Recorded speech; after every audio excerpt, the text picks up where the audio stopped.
Dementia is a sorry state. It robs you of your memora. You never know the present date.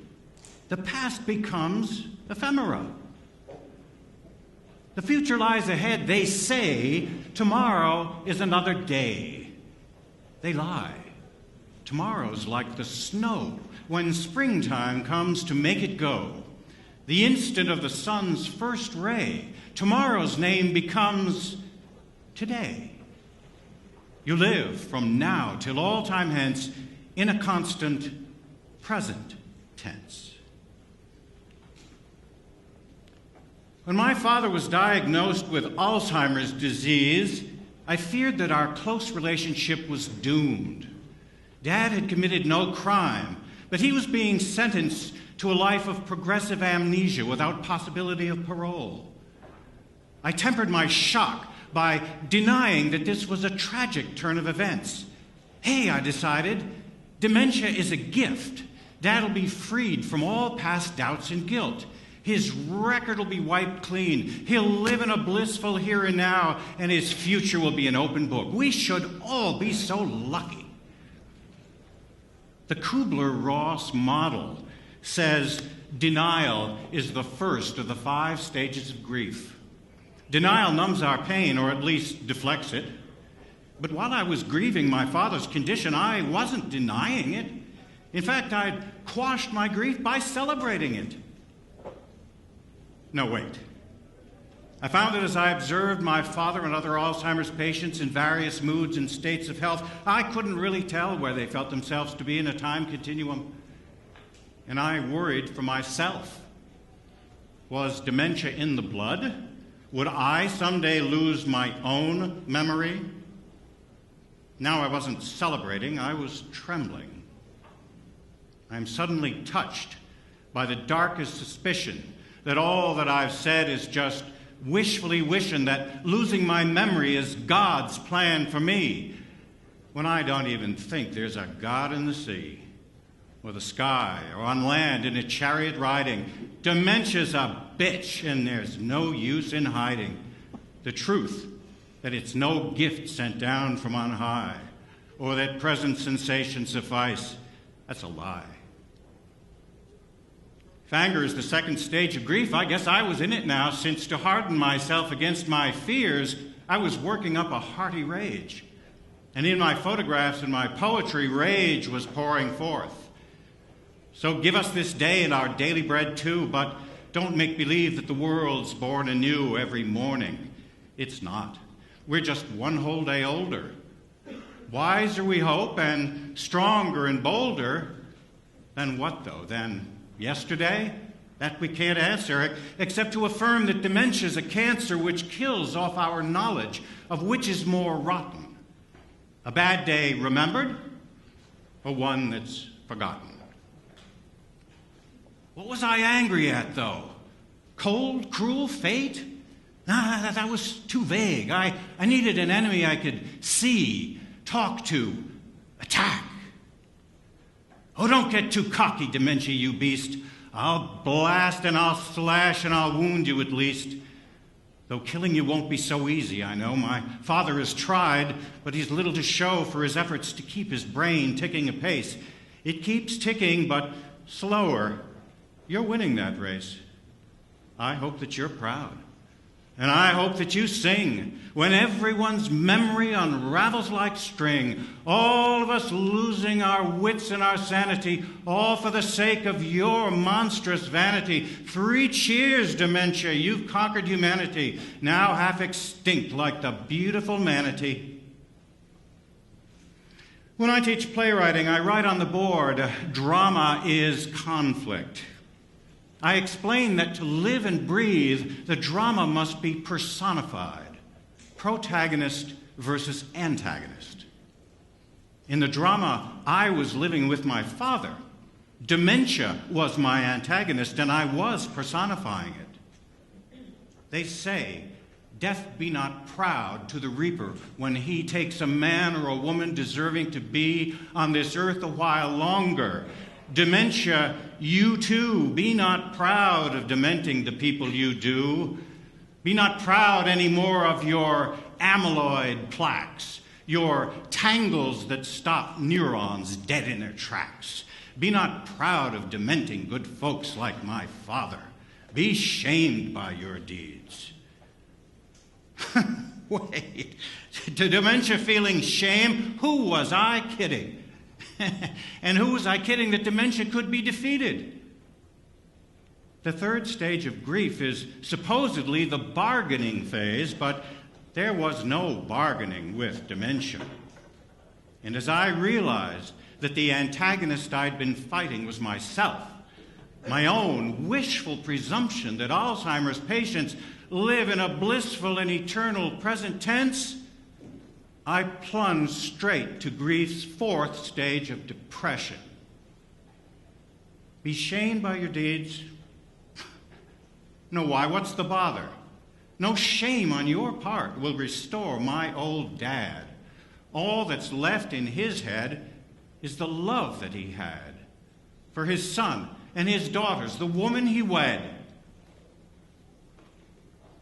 And then I thought, love isn't nothing. It's something. In fact, love is a hell of a lot, and that gave me strength.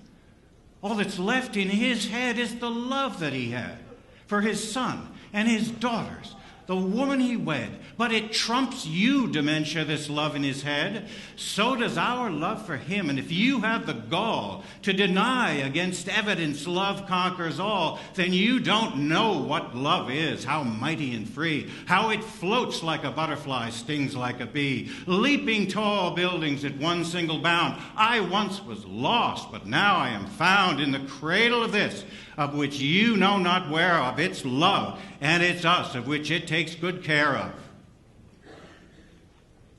In the cradle of love, like a cradled child, a very young child, a baby. And what do babies and children do? They play. And so I handed my father his old harmonica, and he played. Oh, how he played! Note perfectly and with brio the old oaken bucket which he'd learned as a young boy. And I sang along. How dear to my heart are the scenes of my childhood, when fond recollection presents them to view. The orchard, the meadow, the deep tangled wildwood, and every loved spot which my infancy knew. There's an old Sanskrit word, Leela, which means play, or more specifically, divine play, which creates, destroys, and recreates all reality.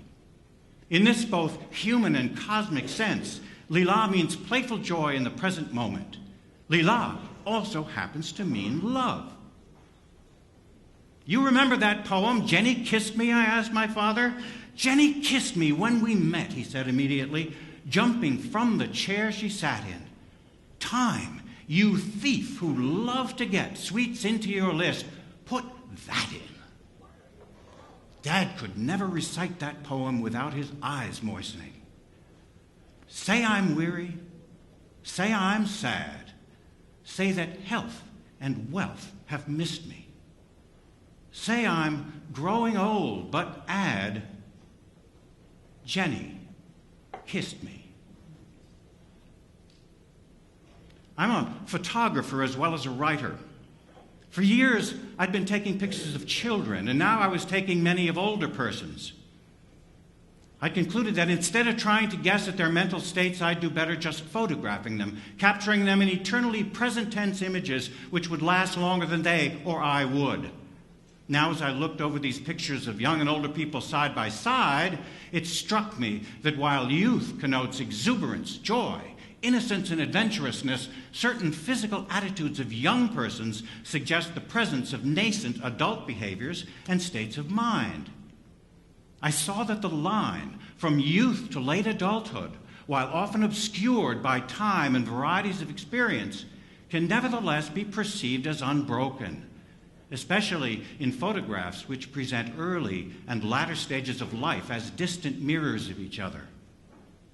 And I saw that this lifeline wasn't always straight and in the same forward direction. Sometimes, when I caught older people at play, the line looped back to youth. I was still angry at dementia, but I no longer felt in a death struggle with it. In fact, I was almost sorry for it.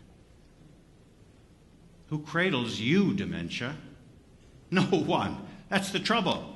And oh, how it hurts me to burst your pink bubble, but you are alone, and your heart has absconded, while we are united in love tightly bonded. When winds knock you down, we'll be standing up straight. Being filled up with love, we're the darlings of fate, whereas you're stuffed with pride, wheresoever pride goeth. Before a hard fall, as soon you will knoweth. Viewed as a biological deterioration of the brain, Alzheimer's disease is terrifying, smelling of rot and decomposition. There's another way to see its biology, though, as fermentation, in which organic matter is not spoiled, but transformed, as are grapes into wine and milk into cheese. In his new book entitled Cooked, Michael Pollan cites Samuel Taylor Coleridge's secondary imagination, which dissolves, diffuses, and dissipates in order to recreate. Pollan likens this breaking down of ordinary consciousness to the winemaking process, in which yeasts break down plant sugars to create something more potent and stimulating, and to the wine drinking process, which, in moderation, can produce a less literal and more metaphorical perspective. Poetry, for example, in place of prose.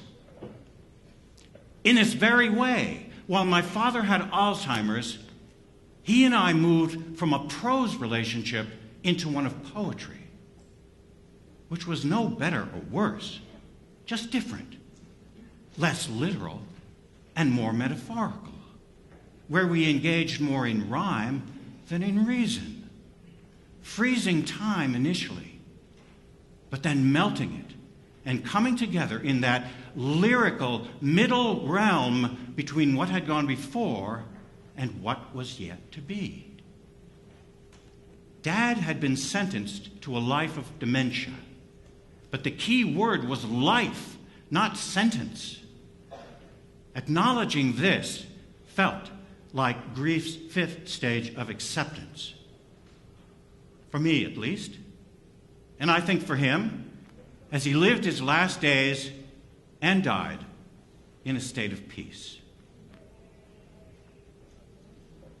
I realize my poem's a bit overwrought, my metaphors strained, and my similes not so convincing at times, and my making dementia a person whom I then destroy in absentia is really a stretch, but I'm just so high-wired. No secret my poetic license expired last Tuesday, and I can't renew it until I'm able to pay up my poetry bill. But I can't pay my bill if I can't find my checkbook. Could I be demented?